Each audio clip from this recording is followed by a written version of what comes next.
নমস্কার বন্ধুরা, আজকে আমি তোমাদের শোনাতে চলেছি মহাকাব্য রামায়ণের কাহিনী। এক অসাধারণ গল্প, ধর্ম, ভালোবাসা, বলিদান আর ন্যায়ের বিজয়ের। রামায়ণ রচনা করেছিলেন মহর্ষি বাল্মীকি। এই কাহিনী বলছে ভগবান রামচন্দ্রের জীবনগাথা, যিনি ছিলেন দশরথের পুত্র এবং অযোধ্যা রাজ্যের রাজপুত্র। ছোটবেলা থেকেই রাম ছিলেন সাহসী, ন্যায়পরায়ণ আর ভগবানের অবতার। তার সঙ্গে ছিলেন তিন ভাই, লক্ষ্মণ, ভরত আর শত্রুঘ্ন। রাজসূয় যজ্ঞের সময় রাম সীতাকে বিবাহ করেন, যিনি ছিলেন জনক রাজায়ের কন্যা। সবার জীবনে আনন্দ তখন, কিন্তু ঠিক সেই সময় আসে বিপদ।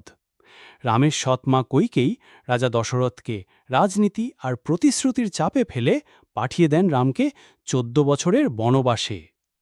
সীতা আর লক্ষ্মণও রামের সঙ্গে বনবাসে যান। বনজীবনের সময় তারা মুখোমুখি হন নানা বিপদের।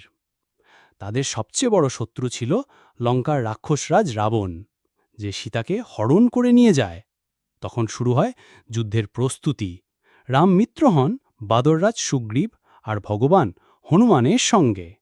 হনুমান লঙ্কায় যান, সীতাকে বার্তা দেন এবং লঙ্কাকে জ্বালিয়ে দিয়ে ফিরে আসেন।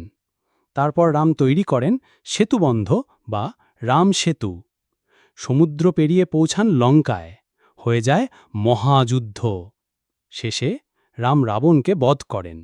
এরপর রাম ও সীতা ফিরে আসেন অযোধ্যায়। হয় রাজ্যাভিষেক, শুরু হয় রামরাজ্য, যেখানে সকলেই সুখী ও ন্যায়বানের অধীন। এই হল রামায়ণের সারমর্ম, একটা গল্প যেটা শুধু পুরা কাহিনী না, আমাদের জীবনের আদর্শ। বন্ধুরা, যদি ভালো লেগে থাকে তাহলে লাইক করো, কমেন্ট করো আর সাবস্ক্রাইব করো, কারণ এমন অনেক মহাকাব্য আমি তোমাদের মুখে মুখে শোনাতে চাই। জয় শ্রীরাম।